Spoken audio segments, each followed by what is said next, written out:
mudah goyah gara-gara disalahkan orang, atau jangan pula mudah menyalahkan orang. Jangan gampang. Saya ambil contoh sederhana, misalnya kayak sekarang lagi nyebar di Facebook itu takiran, tahlilan, yasinan, besekan.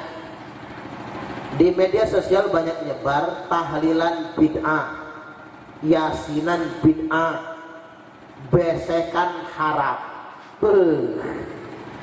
Banyak anak-anak kita kan nggak ngaji di pondok, Bapak Ibu, mudah terpengaruh yang sedemikian rupa. Padahal sedekah makanan terkait dengan orang meninggal dunia itu hukumnya sunnah.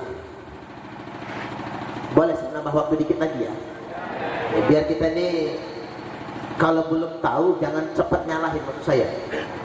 Innal mauta yuftanuna fi kuburihim sab'an. Imam Taus ini ulama tabi'in terkemuka. Sesungguhnya orang mati difitnah, diuji, ditanya di kuburnya paling singkat 7 hari 7 malam setelah dikuburkan. Fakanu yusta'abuna ayut ima'anhum ta'aman tilka ayyam. Maka disunahkan bagi keluarga yang ditinggalkan agar sedekah makanan selama hari-hari itu. Oke, biar singkat saya langsung masuk ke dalil. Omong apa? Yang mudut silakan mudut. Saya dapat informasi terbaru, asap rokok bisa membunuh virus corona. Nah, sekarang Bapak Ibu yang mengharamkan rokok bingung sekarang itu. Ternyata rokok ada manfaat. Saya ngudut, monggo ngudut. Yang nggak ngudut ya jangan maksa. Nanti malah batuk malahan ya. Itu hasil lapornya begitu. Asap rokok bisa menangkap virus corona dan mematikannya. Pantesan orang Indonesia sukses kena corona karena rata-rata ngudut. Yang kena corona kemarin ternyata yang nggak ngudut. Nah, saya nggak ngudut ini. Waduh, apa harus ngudut juga kita ini kira-kira? Baik Bapak Ibu rahimakumullah, langsung ke dalil. Sa'ad bin Ubadah bertanya kepada Nabi, "Ya Rasulullah, inna ummi matat, ibuku mati, walam tus, dia tidak berwasiat apa-apa, wa akunnuha law takalamat tasadaqah." Tapi aku punya pikiran, punya rasa-rasa ya Rasul, seandainya ibuku masih bisa ngomong, mungkin dia ingin sedekah. Betul kata Nabi? Apa yang fa'uha in tasaddaqtu anha, apakah ibuku dapat manfaatnya bila aku sedekah pahalanya atas nama dia? Jawab Nabi, na'am, ya, ibumu dapat manfaat bila aku sedekah pahalanya atas nama dia. Sahih Al-Bukhari 1887, Sahih Muslim 2004, Sahih muttafaqun alaih. Saat takon lagi, tanya lagi, ya Rasul, ayu sedekati afdol, apa sedekah yang utama? Saqyul ma, bagikan air minum. Makanya kalau ada keluarga meninggal, enggak ketang air minum, bagiin. Beli Akunu, beli Aqua, bagiin. Ustadz, duitnya habis, enggak punya buat beli air mineral. Air sumur rebus, masukin tekok, tuangin ke gelas. Pak Ustadz, gasnya lagi habis. Ya sudah, air sumur gak usah direbus, langsung bagiin, masukin gelas. Tapi jangan ngomong-ngomong ya Bu, bagiin aja langsung. Mudah-mudahan yang minum gak anyang-anyangan, yang minum gak kena sakit. Percayalah, uang memang diniatkan sedekah. Apa jawab Sa'ad bin Ubadah? Ya kalau cuma air minum mah sanggup ya Rasul. Lebih dari air minum apa? Fa'itamu ta'am, hidangkan makanan. Itu hadis Sahih Bukhari Muslim loh Pak. Dalam fikih sunnah 6 perkara yang bermanfaat buat orang mati. Di poin kedua sedekah, salah satunya menghidangkan makanan. Dalam Sahih Muslim, istrinya Ja'far nyembelih kambing. Nabi dan sahabat pulang dari pemakaman, dihidangkan daging kambingnya. Jadi sebetulnya saya dudukkan soalnya dulu. Yang dilarang oleh para ulama itu bukan sedekah makanannya. Yang diharamkan oleh para ulama itu orang melarat gara-gara besekan rumah kegade kerentenir, utang di tetangga banyak betul. Itu namanya besar pasak daripada tiang. Orang Jaseng ngomong apa kata orang Jaseng, biar tekor asal kesohor. Kalau kata orang Palembang, kui putu buatan cek gaya, awak buntu banyak gaya. Nah itu yang tidak boleh. Lagi pula kan sekarang zaman modern Bapak Ibu, kita budaya gotong royong, ada rukun kematian. Makanya nek jenengan suruh nyetor rukun kematian yang bayar ge. Ini disuruh nyetor malah protes, saya ini nyetor terus tapi nggak pernah dapat giliran. Allahu Akbar. Mintanya jangan sama Pak Kau, Pak. Mintanya sama Gusti Allah giliran, minta cepetin corona misalnya. Dapat dia giliran. Ada lagi Bapak Ibu, sumbangan orang yang takziah, bapak saya meninggal. Kan dulu pakai bakul baskom ya Pak, diisi beras, mie kuning sama ayam kan. Bapak saya meninggal, 1,5 ton lebih dapat beras. Kandang ayam penuh, bukan ayam potong, nggak level ayam potong, ayam kampung. Mie kuning karungan loh Bu. Gunakan itu saja. Itu ada gotong royong kitanya. Kalau nggak mampu, tapi kalau mampu Bapak Ibu, orang kaya ingin sedekah bagus.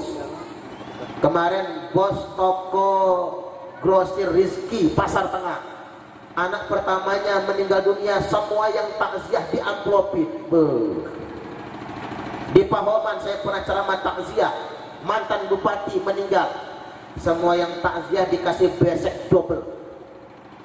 Biasanya yang double cuma yang mimpin tahlil aja kan, ini semua didobelin. Ibu-ibu yang takziah dikasih telekung sama kerudung, bapak-bapaknya dikasih sajadah sama sarung. Begitu pulang semuanya diamplopi. Saya langsung ngebatin, kalau yang takziah aja diamplopi, apalagi saya yang ceramah. Iya juga ya Pak. Guyon Bu, guyon.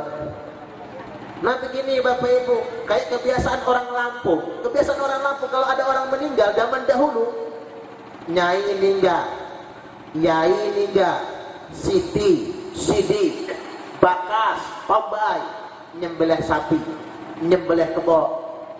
Sekarang mengapa nggak dilakukan? Karena merasa keberatan. Kalau keberatan jangan dilakukan. Tapi ingat, jangan sekali-kali membid'ahkan. Karena kalau bagi orang yang mampu jelas dalilnya. Aisyah Ummul Mukminin radhiyallahu anha berkata, "Kana Rasulullah sallallahu alaihi wasallam yadba'u idza dhabaha syata."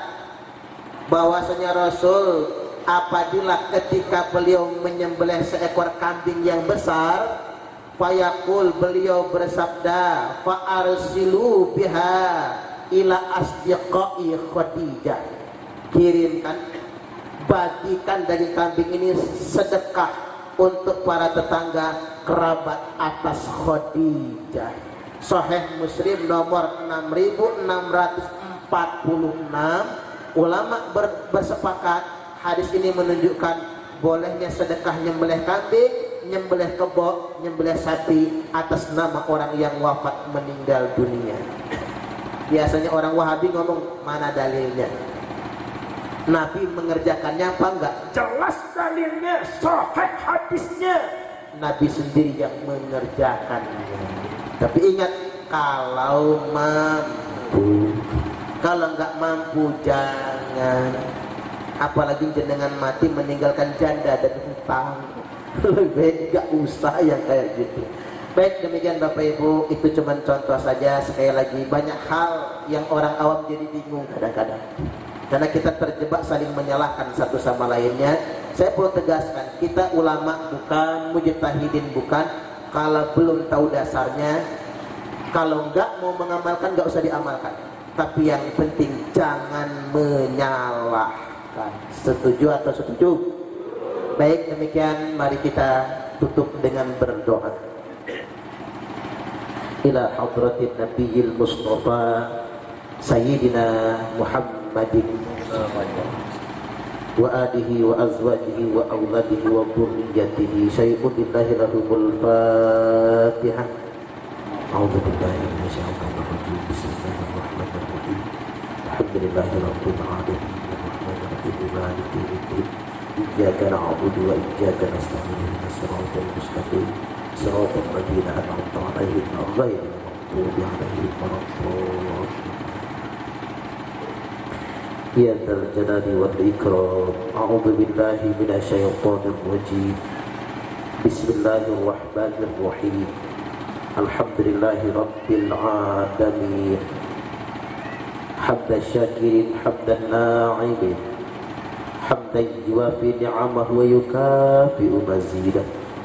Ya Rabbana lakal hamdu kama yanbaghi li jalali wajhikal karimi wa 'azimi sultanik.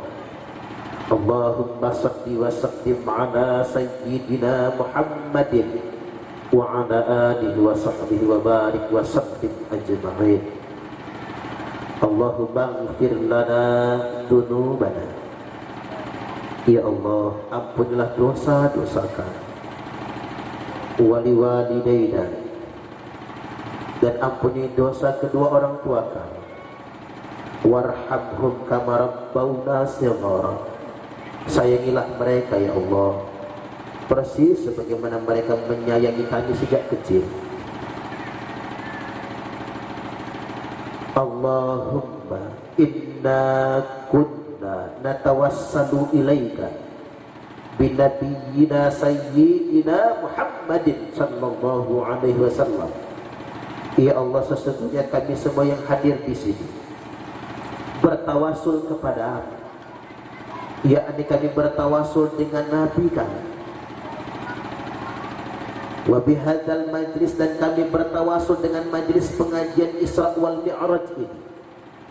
Wa biman hadara fi hadzal majlis, dan kami bertawasul dengan semua orang soleh dan orang yang ikhlas yang hadir di sini, agar Engkau mengabulkan doa kami ya Allah.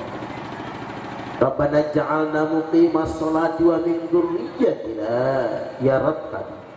Jadikanlah kami semua orang-orang yang mendirikan sholat, begitupun seluruh anak keturunan kami. Allahumma dfa'annal ghala wal bala wal waba min virus corona. Allahumma dfa'annal waba min wabah corona. Allahumma dfa'annal waba min wabah corona min baladina hadza Indonesia khassah wa min buldanil muslimin 'ammah innaka 'ala kulli syai'in qadir. Wa min qaryatina Purwodadi Dalam, Tanjung Sari, Lampung Selatan, innaka 'ala kulli syai'in qadir. Rabbana atina fid dunya hasanah wa fil akhirati hasanatan wa qina 'adzabannar. Wa sallallahu 'ala sayyidina Muhammad wa 'ala alihi wa sahbihi wa sallam. Walhamdulillahi rabbil alamin.